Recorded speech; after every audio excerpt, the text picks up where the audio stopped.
Morning Exercises, May 6th.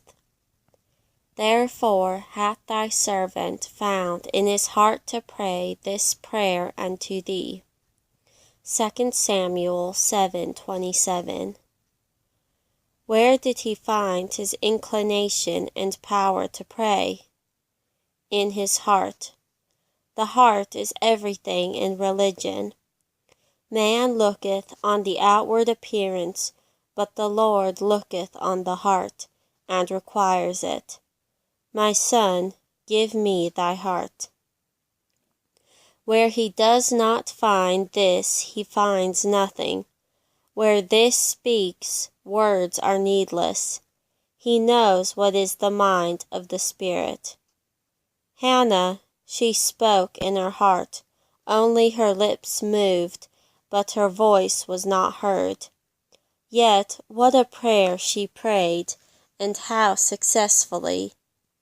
It is a blessed thing, therefore, to find it in our heart to pray, so that while it is with many a bodily exercise only, a task which they would gladly decline, an effort forced upon them from something without, from some danger or trouble, we may do it naturally, and therefore constantly and pleasantly, from a principle in us, like a well of water springing up into everlasting life. And what was the prayer he found there? It was this: Let the house of thy servant David be established before thee. David had a peculiar concern for his family, and from his character we may be assured he wished it to be not only or principally glorious but good. It is a man's duty to promote the temporal welfare of his house, for he that provideth not for his own, especially those of his own house, hath denied the faith, and is worse than an infidel. But the wish of many is not to build up their house in Israel, but in the world. They are only anxious for an increase of earthly wealth and honor. And how injurious have such risings in life proved to the comfort and religion of the family! And how inconsiderate and inconsistent are parents, especially if they are pious ones, in longing for such perils, when they know the depravity of human nature and the snares of prosperity. How much better is it to see and to leave their household great in the sight of the Lord, and under the blessing of the providence which will make all things work together for their good. And what produced this prayer? Therefore, for thou, O Lord of hosts, God of Israel, hast revealed to thy servant, saying, I will build thee a house. Therefore hath thy servant found in his heart to pray this prayer unto thee.